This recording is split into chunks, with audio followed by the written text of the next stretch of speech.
Kathy, and I love to be selling. Come on in, sellers. Say hello, good morning. Just let me know that you can hear me, and we will get right to it. The reason I am broadcasting today is I was out yesterday, and I was dropping off some items at a local thrift shop. It was time to move some dead inventory that just was not selling. Also cleaning out my closet and some things that after research were not going to bring a lot of money. So rather than spend the time listing it, it was like, you know what, this needs to just go out of my house. So as I was dropping the items off, I just did, a little bit of browsing because I only had 10 or 15 minutes at the thrift store. And I found an interesting item, and I want to share it with you because it sold very, very quickly. Because so often, here's my prop, people will say to me, Kathy, what sells on eBay?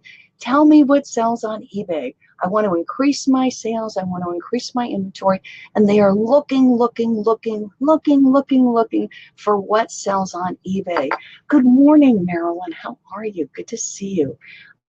So this is what I want to say is, first of all, there's a lot of Facebook groups and wonderful forums, and people will post things that sell well. And that is fantastic, particularly if it's a highly collectible item or items that are a little difficult to find. That is great. So definitely join eBay groups and keep an eye out for things that sell. However, that being said, and they are called BOLOs, be on the lookout for. There's also YouTube folks that post things for you to be on the lookout for. So if it's items that are harder to find, rarer to find, harder to type, things that you might just walk right by, which I almost did with this item, which is why I want to show it to you, that's great. But if it's an easier to find item, if it's items that are in Walmart, items that are in Target, items that are in a Nordstrom or a Macy's, be very careful because you'll discover an item. You'll discover, a dress or a shirt or a mug or, a pen, anything, a scarf that sells, a brand that sells, a pattern that sells, a type of item that sells, or a combination of items that sell. And what I would recommend to you, and this is me talking to you as a seller friend, do not post that in a group. Do not share that with your seller friends.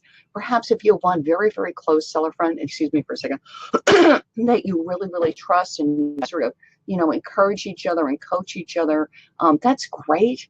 But if you find something that is relatively easy to acquire, and you post that in a group, guess what happens to the price of that item? Can you guess? Hi, Nancy, good to see you. Can you guess what happens if something is easy? For instance, like this magnifying glass. Guess what happens to the price when you post it in an eBay group or if you put it on a YouTube? Can you guess? I know you can. The price goes down, and it goes down by a lot.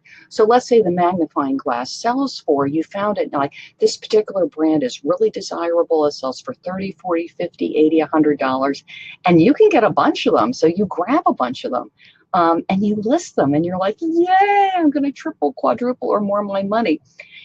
And then you post it in a group or you do a YouTube, and the price will plummet because hundreds of sellers are going to run out, and they will hit Walmart, they will hit Target. If they're wholesaler, they're going to be ordering from their wholesaler, and you will watch the price go down and down and down. It happens on eBay, it happens on Amazon, it happens on Etsy with the handcraft because people start to copy each other. So just keep it close to your chest when you find something that's really a good seller. It's like, yay! And don't be sharing it because you want to keep your business going and your income up because we are running a business. Now, that being said, when you find things that are harder to find, that are difficult to source, where you might have been thrifting and shopping or doing what's called retail arbitrage, which is you go into a Macy's or a Nordstrom or outlets, and you find great stuff and you flip it. Sometimes with something like that is it is the last one, or they're no longer making it. It's discontinued. So then you might want to let other people know about that. But again, if it's something that's readily available, don't hurt your business by letting other folks know about it, because very much like the stock market, things go up and things go down, and you can buy it, you can list it, you might even sell a few, okay? And then you'll run out and buy more. And then the problem is, because you've posted it in a group or several groups, or you've put it on YouTube, all of a sudden hundreds of people know about it, and you're going to see the price come down, okay? So I want you to keep your sales to yourself and keep your prices good. And when you find good inventory, enjoy the sales. Sometimes it's a cycle. You just happen to hit something that's hot. This can happen at the holidays, like with certain toys. It's like, yay. But if you hit an item and you're doing really, really well, keep it to yourself, source it, and enjoy the profits. Now, this is what I found when I was at the thrift shop dropping off my donation. And it grabbed my eye because it was a game that I played when I was a kid with my family. Can you see this? This is diplomacy, okay? Now, the reason I'm bringing it up is, in case you don't know, because we all have different lifestyles, games and puzzles sell.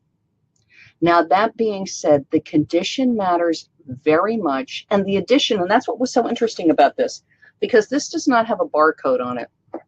Oh, I'm wrong. It does have a barcode on it. So anyway, first of all, if you do find a game or a puzzle that does not have a barcode, it's probably an older one. Now, when I went on to check the price, and all I did was check with my eBay app, there's several editions, and that's what I wanted to bring to your attention. So if you're looking at a puzzle, if you are looking at a game, look at the cover very carefully. Sometimes the artwork can be very, very close, and they've only changed it slightly for an edition. And with puzzles, it's the pieces. So they will have the same picture. Let's say it's Monet water lilies, but they'll have several versions of that puzzle with less pieces and more pieces. And what you'll find is one size of the puzzle will get $1 amount, and another amount of pieces will get you another dollar amount. The condition matters very, very much, particularly on the games. So definitely open up, inventory the pieces, which is pretty easy to do. You can often just do it on eBay, just looking at other sellers' listings and seeing what's there. And often too, there is a site for the game, and you can see it there. I hit pay dirt with this. This was $5. It was brand new. It was brand new. It is brand new. It is sealed. And it's, if I remember correctly, it's from 1976. And it turned out very desirable.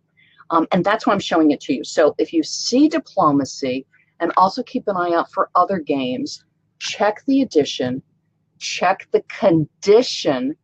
And all I did, because what I'm looking for right now, because I'm holding inventory and I need to get things listed, so the only thing I'm buying right now are things that I look at where I can make a good amount of money. And again, this game was $5 and it sold for $49.99 with free shipping. So, and in less than 24 hours. I knew I probably could have gotten more from looking at the solds, but what I'm looking for right now is a fast turnover. I need to move inventory quickly. I need to get a really good cash flow. So that was my goal with my pricing, okay? So definitely keep that in mind. If you're willing to hang on to something for 6 months or a year or longer, you can do different pricing strategies. I run my business out of a New York City apartment, so particularly on this item, because I could see that it had sold. So I figured, if I go just a little bit under what it had sold recently, that I would do well. And I did. And my last tip, I need to pack this and get it in the mail, is be sure to offer international shipping on your puzzles and your games. Now, obviously, if there's electricity, if it's a video game, that's going to be a different situation for you. But for most puzzles and games is make sure for international shipping. You'll have military families abroad, and they're looking for certain games. Just besides, everybody just loves puzzles and games. And my game is shipping to Australia. So it's sold less than 24 hours, good price, international shipping. And that was my tip for you. So don't overlook, even if you're not a puzzle person or a game person, don't overlook them. Condition is so, so important. big difference between used and new. I know that seems obvious. I'm just mentioning it because we have newer sellers or maybe a new category to you. And be very careful inventorying the parts. You know, if it comes with dice, if it comes with a certain amount of pieces, you want to inventory all of that and do full disclosure. So that's my tip for you. And when you find a really good item for you that you can source, that you have a local store and you're like, yay, or you had a wholesaler and you get a closeout on an item and you notice it sells for a really good price, be careful posting that in groups because you want to keep the price up so that you make a nice profit. Those are my tips for you. I'm just going to hop over here and see if anybody has any questions. Everybody looks good. Good morning, you guys. Thank you for joining me. So don't overlook puzzles and games. They will make you some nice money. And if you want to get some tips, comment sales in the thread below. And I'm going to send you some more tips on selling puzzles and games that can make you some really nice money. So be sure and comment sales, S-A-L-E-S, in the thread below. And then I'll send that right to you through Facebook Messenger. Okay? So that's my tip for you. Get listing, get selling. Don't overlook puzzles and games, particularly ones that are new and sealed. But pay attention to addition. And on the puzzles, pay attention to the pieces. It matters very, very much. So comment sales, S-A-L-E-S, and I'll send those tips right to you through Facebook Messenger. Feel free to share this video with your friends so they can know about it too. Okay? Great. I'm Kathy, and I love to be selling. Bye-bye.